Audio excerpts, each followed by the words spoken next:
I never thought a single word could carry so much weight. But then again, I never imagined I'd be standing in my kitchen, wooden spoon in hand, marinara sauce bubbling on the stove, when a teenager who wasn't my daughter would say something that would stop my heart for just a moment. Let me back up a bit. My daughter Lily is 16, and like most teenagers, her life revolves around her friends, her phone, and whatever drama is unfolding at school that week. But there's one constant in her life that's been there for the past 3 years, Kira. If you were to ask me where Lily is on any given afternoon, the answer would be simple.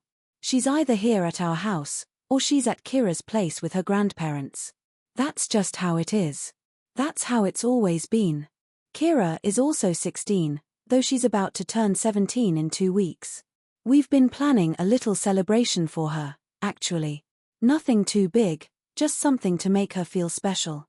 Because if there's anyone who deserves to feel special, it's Kira.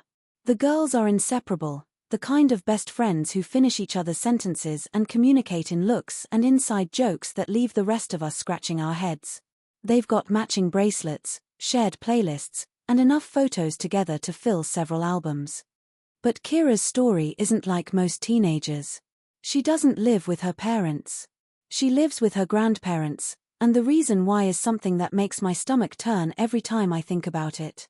From what I've pieced together over the years, through hushed conversations with my wife and the occasional slip from Lily when she thought I wasn't paying attention, Kira's father was a monster. Physical abuse. Sexual abuse. The kind of things that no child should ever have to endure, let alone survive. The kind of things that make you want to track someone down and make them answer for what they've done. I'll be honest, when Lily first started bringing Kira around, I didn't know any of this.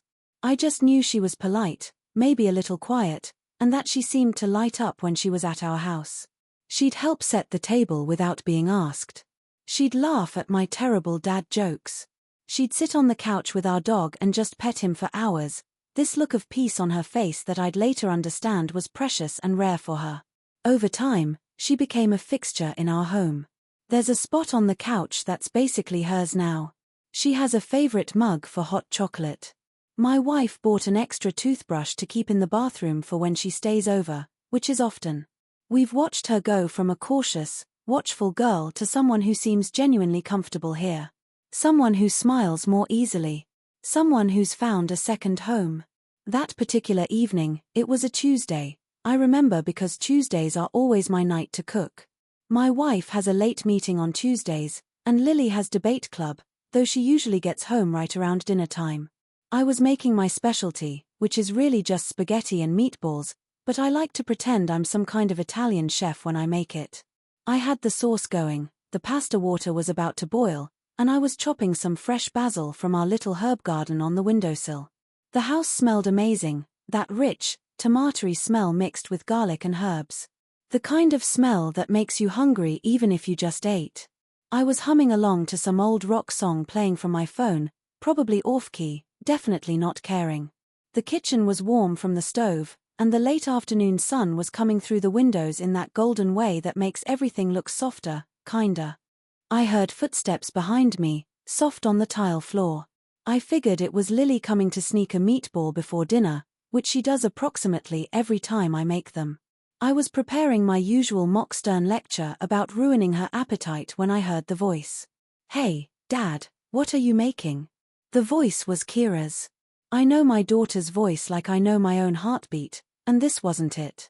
This was Kira's voice, slightly raspier than Lily's, with a little uptick at the end of her questions that I'd gotten used to hearing around the house. But the word she'd used, that single syllable, it hit me like a physical thing. D. She'd called me Dad. I turned around, probably faster than I meant to, the wooden spoon still in my hand, a drop of marinara sauce falling to the floor.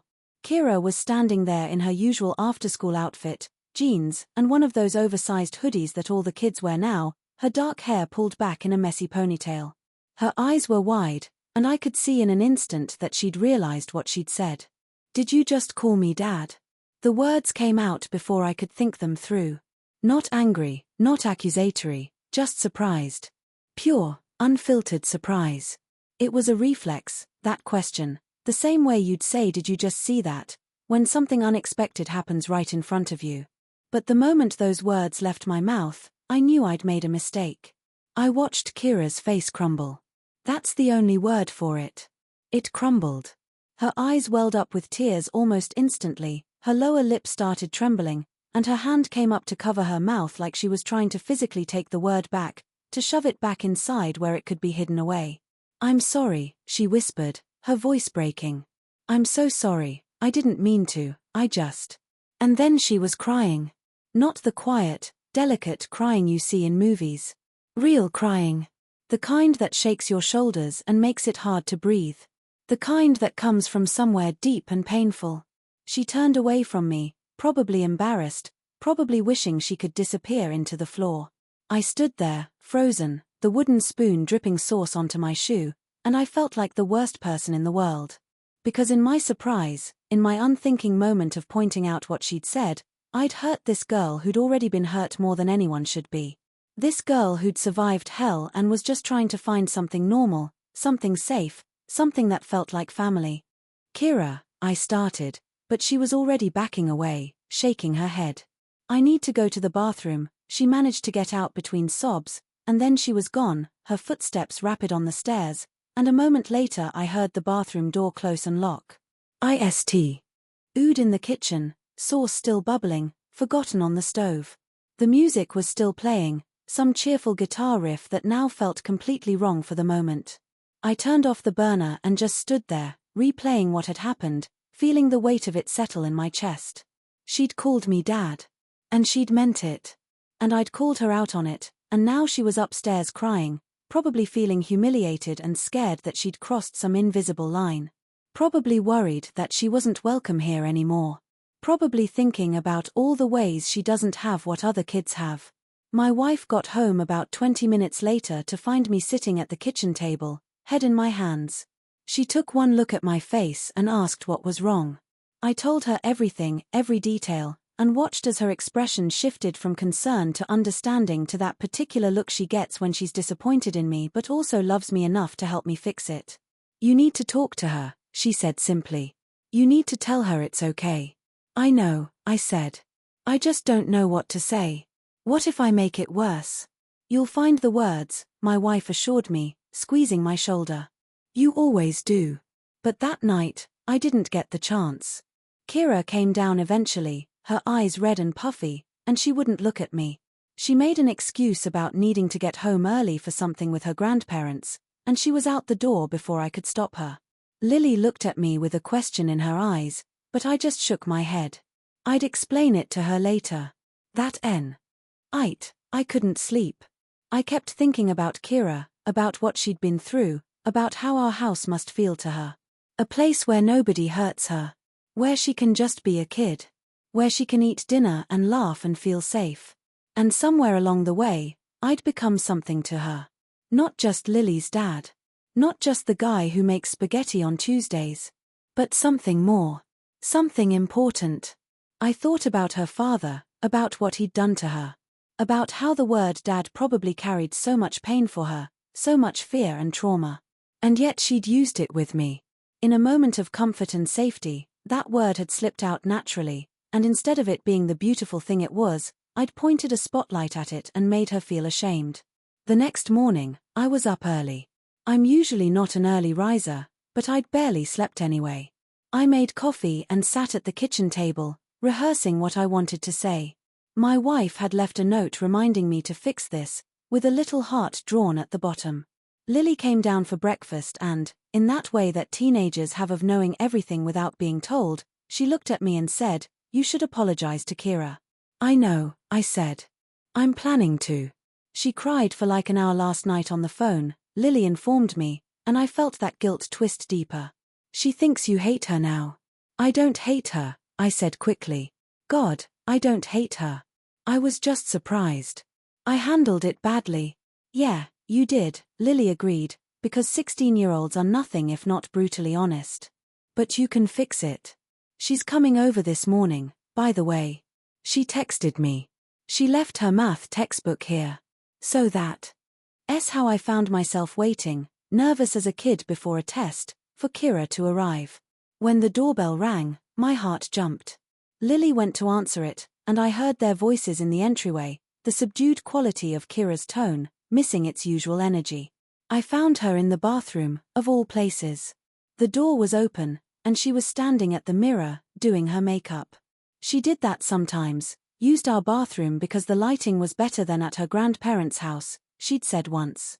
She was carefully applying mascara, her hand steady despite everything, and when she saw me in the mirror's reflection, she froze.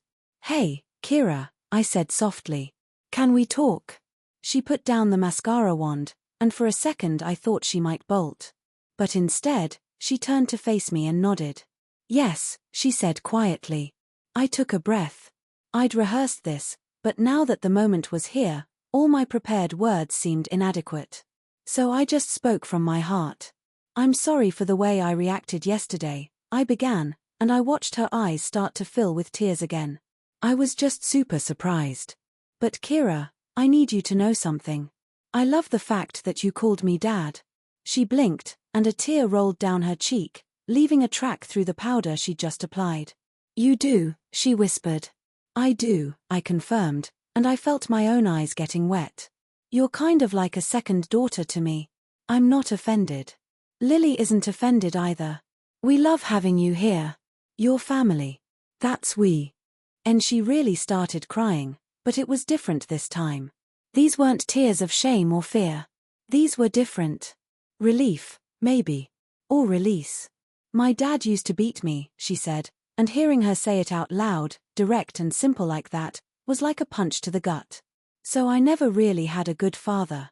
My grandfather, he's a good man, but he's very emotionally distant. He doesn't really know how to talk to me or anything. He makes sure I have what I need, but it's not the same." She took a shaky breath and continued, "You're the closest thing to a father that I have. You make me feel safe. You make me feel like I matter. When I'm here, I don't have to be the girl whose dad hurt her. I can just be Kira. I can just be a normal kid." I didn't even think about it. I just stepped forward and pulled her into a hug. She tensed for just a second, that instinctive response from someone who's learned that physical contact can mean pain, but then she relaxed into it and hugged me back, hard, like she was afraid I might disappear. "You are a normal kid," I told her, my voice rough with emotion. "And you're also extraordinary. You're brave and strong, and I'm honored that you feel safe here. You can call me Dad anytime you want. In fact, I'd like it if you did." We stood there for a while, in the bathroom with its soft morning light, and something shifted. Something settled. She pulled back eventually, wiping her eyes and laughing a little at the state of her makeup, and I laughed too. "Well," I said, looking at her tear-streaked face, "I think we need to fix that mascara situation before we go anywhere." She laughed harder, and I handed her a tissue, and she started the whole makeup process over again while I leaned against the doorframe and we just talked. Normal stuff. Easy stuff. The kind of stuff fathers and daughters talk about. When she was done, I made an announcement. "Get Lily," I told her. "We're going for ice cream." "It's like 9 in the morning, Kira pointed out, but she was smiling. "Since when is there a wrong time for ice cream?" I countered. "Besides, I'm the dad here. I make the rules." The look on her face when I said that, the way her whole expression lit up, that was worth everything. She practically ran to find Lily, and minutes later, the three of us were piling into the car, arguing good-naturedly about which ice cream place to go to. We ended up at the local shop, the one with the ridiculous sundae sizes and the hand-dipped cones. I got my usual butter pecan, Lily got her birthday cake flavor with gummy bears mixed in, which is frankly disgusting but she loves it, and Kira stared at the options for a full 5 minutes before deciding on cookies and cream with hot fudge. We sat at one of the outdoor tables, even though it was a little chilly for it, and ate our ice cream and talked about nothing and everything. Kira told us about this teacher at school who wore the same sweater 3 days in a row. Lily complained about a project that was due next week. I made a joke about how they were going to rot their teeth eating ice cream for breakfast, and they both rolled their eyes at me in perfect unison, and we all laughed. Looking at the two of them, sitting side by side with their ice cream, you wouldn't know which one was actually my biological daughter. They were both my girls. Both of them looking to me, talking to me, trusting me. And I realized that family isn't always about blood. Sometimes it's about who shows up, who makes you feel safe, who loves you not because they have to, but because they choose to. On the drive home, Kira fell asleep in the back seat, her head resting against the window. Lily looked back at her friend and then at me, and she reached over and squeezed my hand. "Thanks, Dad," she whispered. "For being good to her." "Always," I whispered back. When we got home, I gently woke Kira up, and she stumbled into the house, still half asleep. My wife was there, having come back from her morning errands, and she took one look at all of us, sugar-rushed and happy, and smiled knowingly. "Ice cream for breakfast?" she asked. "Ice cream for breakfast," I confirmed. Kira looked at my wife and said, shy but deliberate, "Is that okay, Mom?" My wife's eyes went wide, and she looked at me, and I nodded slightly, letting her know it was okay, it was good, it was what Kira needed. My wife's face softened into the most beautiful smile I've ever seen, and she said, "Of course it's okay, sweetheart. That's what weekends are for." Except it wasn't the weekend. It was a Wednesday morning, and we were all probably going to be late for work and school, and none of us cared even a little bit. Because sometimes, the moments that matter most are the ones that happen when you're not following the rules, when you're just being present, being there for each other, being family. The weeks that followed brought changes, subtle but significant. Kira started calling me Dad regularly, and each time she did, I felt this swell of pride and responsibility. She started calling my wife Mom too, which made my wife cry happy tears the first few times. We were careful never to push it, never to make a big deal out of it, but we adjusted our language too. When talking about plans, we'd say our girls instead of Lily and Kira. We included her in family photos. We made sure she knew she had a place at every holiday, every celebration, every ordinary Tuesday night dinner. Her grandparents were good people, and they were relieved, I think, to see her thriving. They weren't equipped to give her what she needed emotionally, but they loved her in their way, and they were grateful that she'd found something that helped her heal. We all understood that she lived with them, and we respected that. But we also understood that she needed more than just a roof over her head and food on the table. She needed to feel chosen. She needed to feel loved unconditionally. She needed to feel like she belonged somewhere completely. The thing about trauma is that it doesn't just go away. Kira still has hard days. There are still moments when something will trigger a memory, and she'll get quiet and withdrawn. There are still nights when she can't sleep, when the nightmares are too strong. But now she has people to call. Now she has a place to go where she knows she'll be held, supported, reminded that she's safe and loved and worthy of all the good things life has to offer. On her 17th birthday, we threw her a party. Nothing huge, just close friends and family, cake and presents and terrible singing of happy birthday. When it came time to blow out the candles, she stood there with Lily beside her, my wife's arm around her shoulders, and me holding the cake, and she looked around at all of us with this expression of wonder, like she couldn't quite believe this was her life now. She closed her eyes to make a wish, and I wondered what she was wishing for. Happiness, maybe. Safety. A future free from the shadows of her past. Whatever it was, I hoped with everything in me that it would come true. After the party, after everyone had gone home and it was just the four of us cleaning up paper plates and leftover cake, Kira found me in the kitchen. I was loading the dishwasher, humming to myself, when she came up beside me. "Dad," she said, and I turned to her, and she smiled. "Thank you. For everything. For choosing me." I pulled her into a hug, this girl who'd become my daughter, and I said what I wished someone had said to her a long time ago.